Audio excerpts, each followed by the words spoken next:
now, Paul Papadimitriou, Innovation Scout and founder of Intelligencr, will be talking to us about innovation in emerging markets. Thank you. Hi there. Hello. So, I'm so happy to be back here in Beirut. I used to live in Cyprus, and the flight is only like 25 minutes, and I would come here all the time. And it's been now 2 years I'm not here. Guys, can you just put the slides on the big screen? Thank you. So Papadimitriou, as you can hear, it's a Greek name, but as you don't know, I was born in Switzerland, and my mother was from Finland. So basically the story is, as a Greek, I dodged my taxes. As a Swiss, I hide my money. And everybody knows that in Finland, you know, Santa Claus is living in Finland. So basically, I'm funding Christmas. I'm funding Santa Claus. That's my life.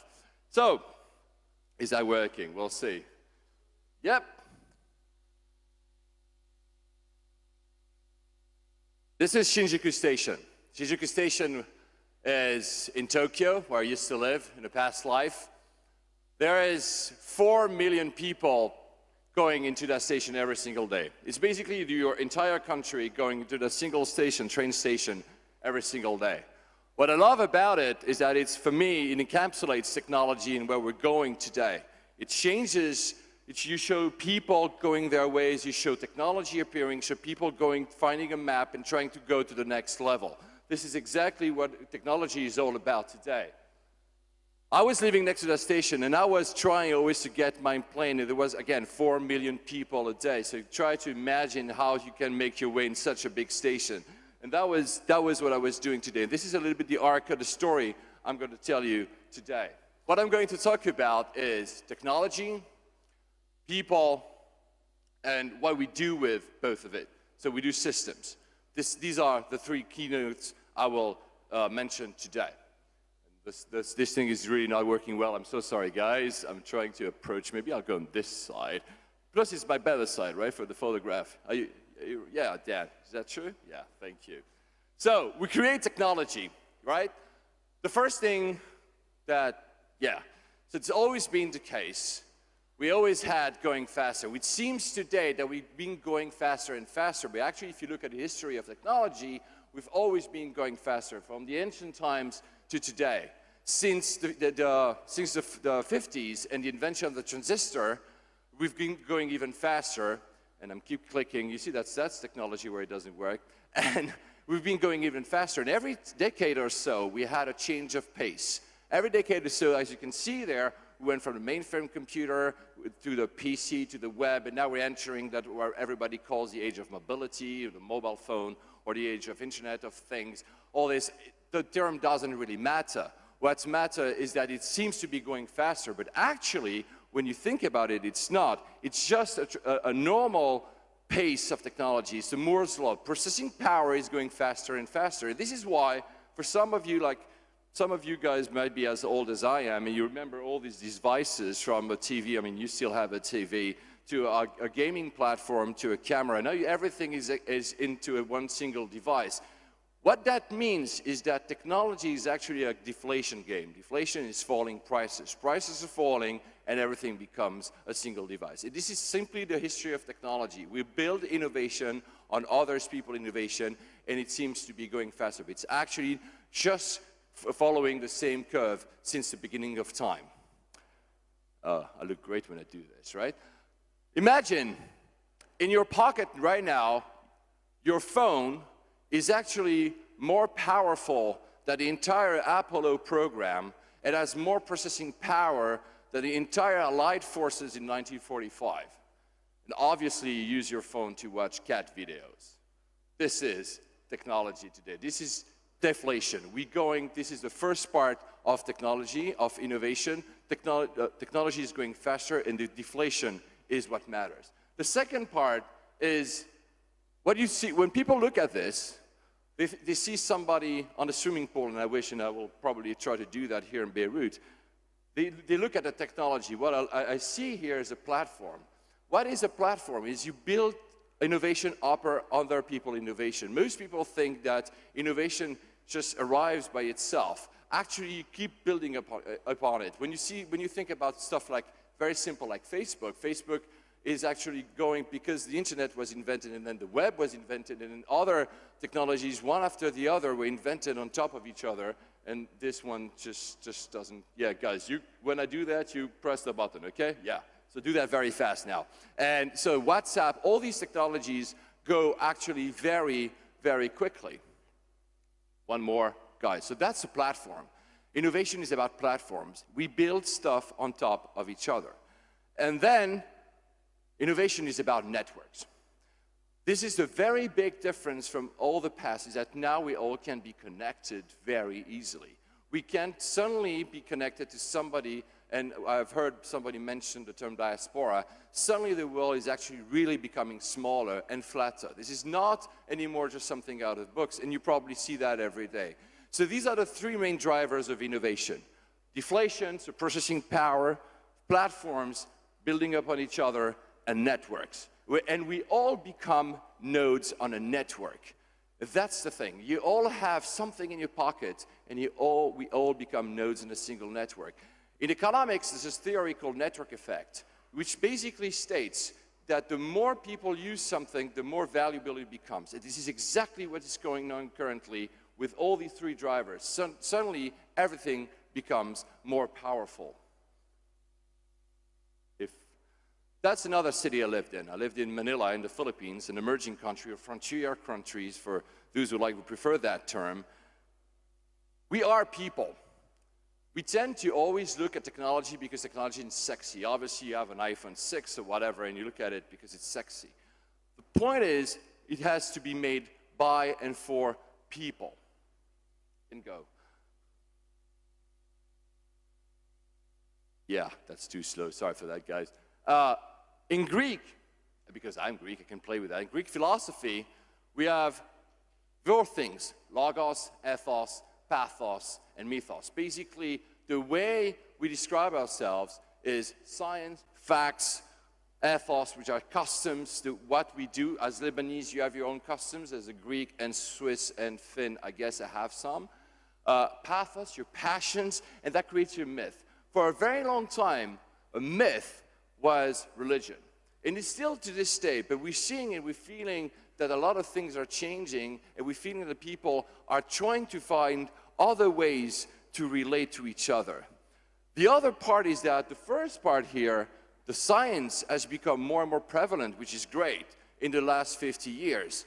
So we have put as a society an emphasis on science, and we lost the emphasis on myth, on the meaning. What does it mean? Why are we here? Why are we doing all this together, or sometimes, sadly, not together? And at the same time, you have more and more information. That's the line I tried to draw there. You have all this information coming together at a time where people do not find a way to find meaning. This is a traditional way of looking at the past 50 years of generation. You know, the guy who invented the term Gen X, or Generation X, kind of didn't figure out that at some point we're going to be running out of letters. That's where we're arriving now. We're at Gen Z, and we don't know what we're going to call the next one. I don't really like this way of displaying generations, because for me it doesn't really mean anything. What's actually important is the way you were born. When you were born, and I know that in Lebanon you had a very different setting than me being born, for instance, in Switzerland. But you're born in an economical setting, in values of a society.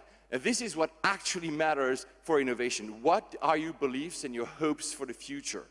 And what happened, please go, thank you. What happens now, and that's very interesting. The kids that are born today are born in a world of uncertainty. It used to be a period of bliss. I mean, besides the Cold War, and I know again, because I know you had a lot of troubles here in Lebanon, but for a very long time, people were very hopeful about the future, and we all thought that our kids would have a better future than ourselves. This is the first generation, when you track sentiment across nations, people think and believe, and no matter if it's true or not, people think and believe that their kids would not have as a bright future as they themselves had. So that changes, because suddenly the way they're brought up is slightly different. And at the same time, you can see that on the line over there. At the same time, what happened is that the emerging countries, this is the share of GDP in the world, the the share of emerging countries has overtaken the share of developed countries. So this is a generation, the kids born today, that are born in a period of uncertainty. We don't know where we're going. There's lack of meaning. There's a lot of more information. And at the same time, they are suddenly, especially in the West, feel completely disrupted. Because they're like, we don't have it as good as we used to have. So basically the West, to call it like that, is the one being disrupted. You are not, I mean, you are in the West in some ways for many reasons, but you're an emerging country or a frontier country. You are the one disrupting this traditional West that I'm talking about. And the last thing is, so what happens when you're a kid and you're born in a world where you can connect to everyone with these networks and these platforms and this very cheap access to technology? You define yourself totally differently from the way we define ourselves. You find tribes. Somebody, again, it was mentioned, the term diaspora was mentioned before. This is a tribe. You're able to find tribes where it can be defined completely differently than we're defined up to now. You don't actually need to be defined by the fact that you were born in a village, that you had this type of interest. You can be anyone you want, anywhere you want. You can also become more nomad. And again, that's something that's very prevalent in Lebanon, I know, because as a Greek, that's the same thing. We used to be, you know, we used to have a fleet, and we used to go all around the world to actually sell stuff. You know, we were countries that were looked towards the sea. That's the thing that happens with the internet suddenly. People can look towards the sea. People can actually do stuff that they couldn't do before. And that's changing the way they define themselves, and that's changing the way they will innovate. And they are actually already innovating. So, technology, people, we create technology, we are people. But what we do with that is we create systems. Because we always like to create systems. That's the basis and the foundation of innovation. That was Tokyo, by the way, another time. Shibuya Crossing. Sorry for that, guys. These are, for me, the 5 most important points that will change the way society and the world is actually thinking of itself. First, there's a huge clash between old power and new power. And you can feel that.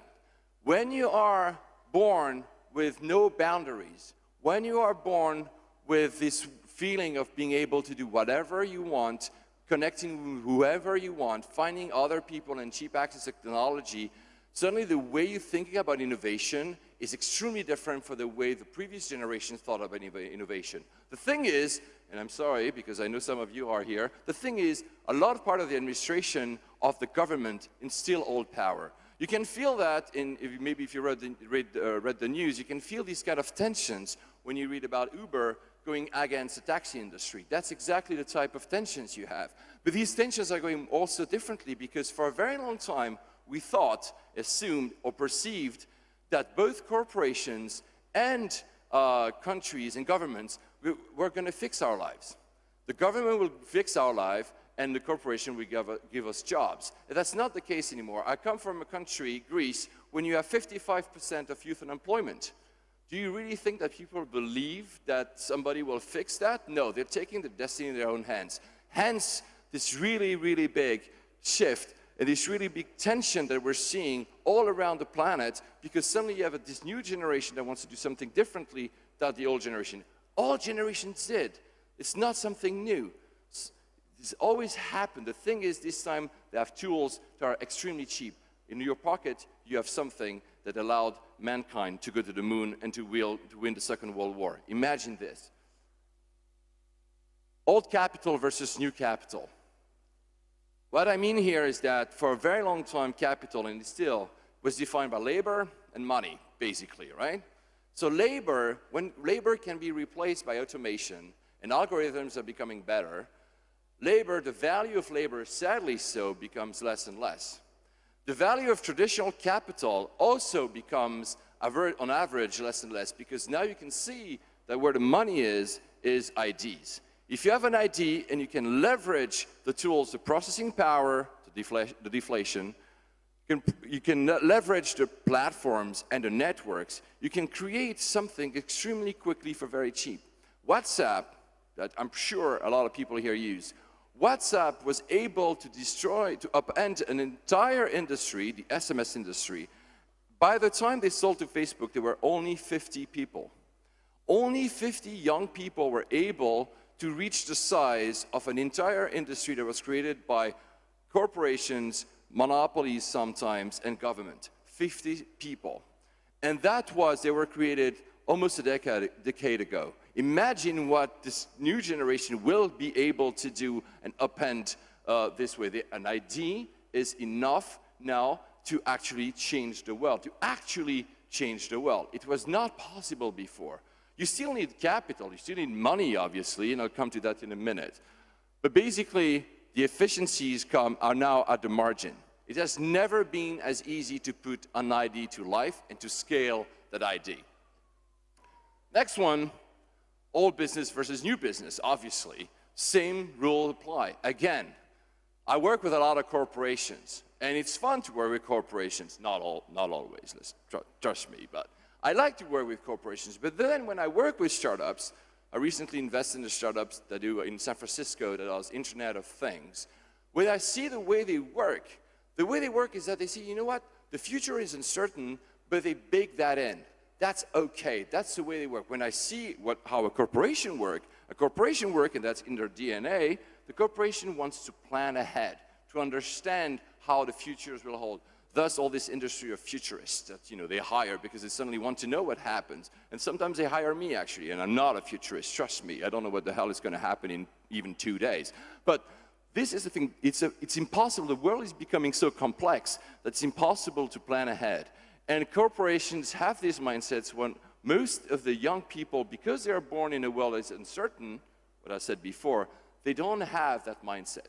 And they can actually go and say, you know what, I'm going to embrace certainty. That's part of the way I do business. And this is why they go fast. They break things, they restart again. This is why the culture of failure is so strong with startups. Because uncertainty is part of their lifestyle. It's part of their mindset. It's not only something you hear in conferences, it's actually the way they think. It's impossible to manage information. To manage information. You can only process information. That's something else that startups have understood. There's so much information, you will never be able to manage it. You can process it, you can find the flaws and say, okay, the information goes this way. What happens when Uber, and again, and I'm not by far not the only company that is disrupting, but since you have it here, you can understand. Uber is just using platforms, networks, so using the fact that you have a phone in your pocket. It's using the information flows of all the cars that are in Beirut, the fact that somebody here, Ivan, wants to take a car, and he wants to have a car right now. This is how they track you. They are able to understand the flows of information and not just to manage information. Airbnb does the same thing. You can actually, if you want to find a loft in New York, they actually just try to understand the flow of information. Even Amazon does the same thing. That's the difference between old and new business. I just hinted at it, and that's actually more groundbreaking than most people assume.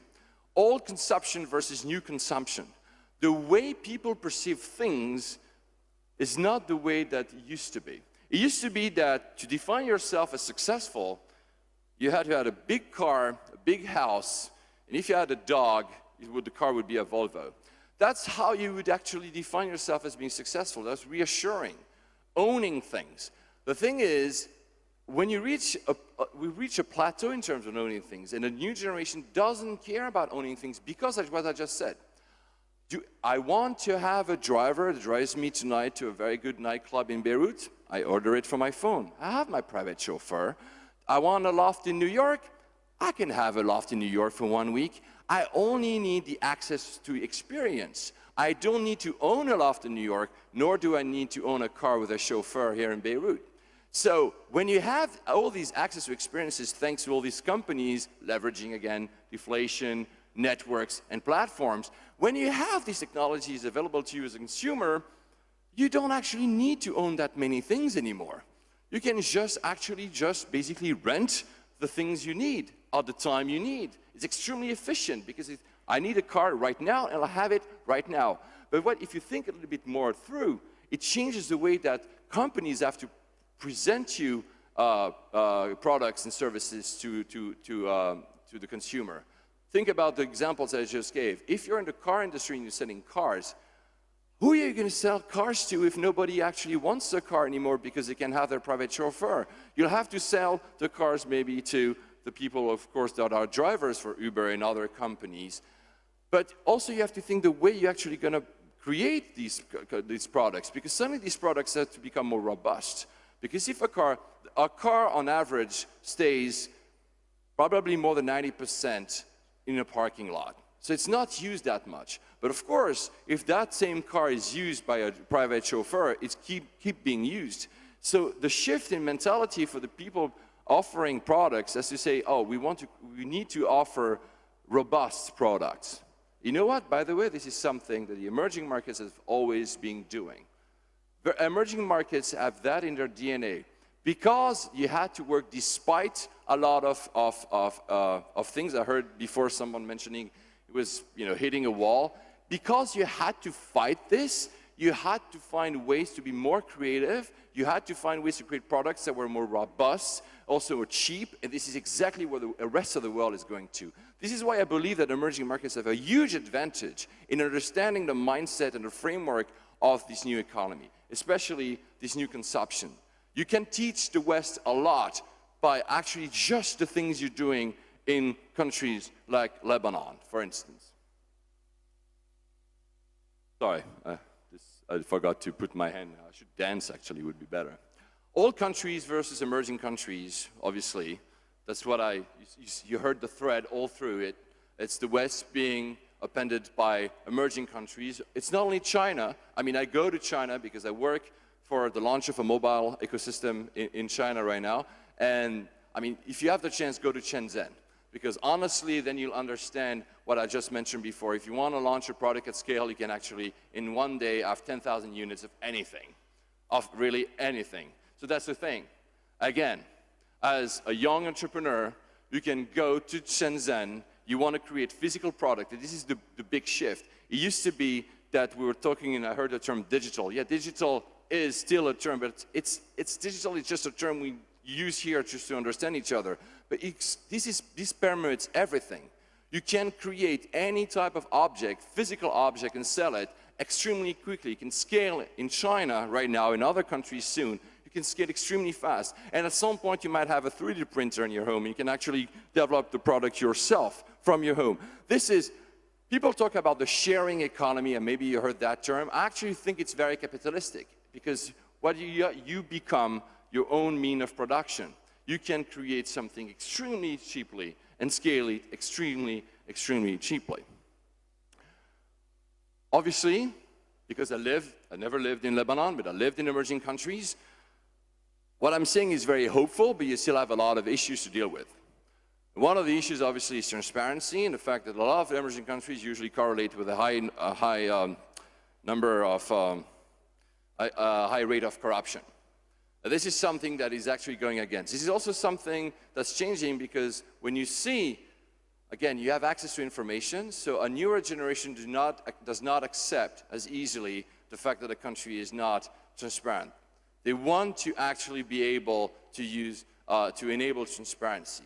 So the new rules for business and the new rules for countries are pretty simple, actually. I know that it's a big talk, and some rules might sound too easy to say, but the rules of this distributed power are thus. First, you have to enable uncertainty. You have to not only embrace and accept it, but enable uncertainty. If you accept and enable uncertainty, you have a chance to win. You have to enable decentralization. I actually believe, in terms of countries, the countries that win are the US, Germany, Switzerland. Why these countries? And not because I was born in Switzerland, because they're highly decentralized. Because you don't have a single state of power. When you have the internet that kind of distributes the power the way it does, countries that already have the mindset of distributing powers, and companies that already have the mindset of distributing powers, are the ones who are the most well-equipped to win in this new type of economy. Enable simplicity. People want, again, they want simple things. This is the way you're going to win. They want simple things. They want a way that is simple. When you see, again, a few startups you've heard, WhatsApp, I was mentioning, WhatsApp does only one thing. It allows you to communicate with each other. It does it very well, but it does only one thing. So I'm not saying that it's a one-size-fits-all. I'm not saying that all companies should only do one thing. But if you're simple, people understand you. We are overloaded with information, but if you have a simple proposition, and that's obviously very valuable for startups, and that's what we always say to startups, the ones that advise at least, and you hear that in conferences, but even for larger corporations I work with, I say give them a single value proposition. Make it simple, and people will adopt it. Enable diversity. Sorry guys, I'm a man as well. The century, and probably the millennium, belongs to women, not us anymore. In the next 10 years, there will be 1 billion women entering the workforce on this planet. 1 billion women. The world is changing extremely fast, and women will be the key driver in this next century, I believe. I told you I'm not a futurist, but I believe that. And I believe you cannot just not start enabling diversity. You cannot not just start actually making, and not just have nice speeches about it, but do something about it. I know it's cultural, I know it's difficult, I know it's not all the countries have been, I lived in Japan. I mean, talk about diversity in Japan, it's really actually kind of bad.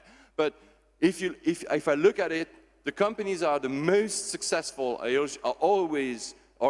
usually very diverse as well. They try their best. Enable flaws, same thing.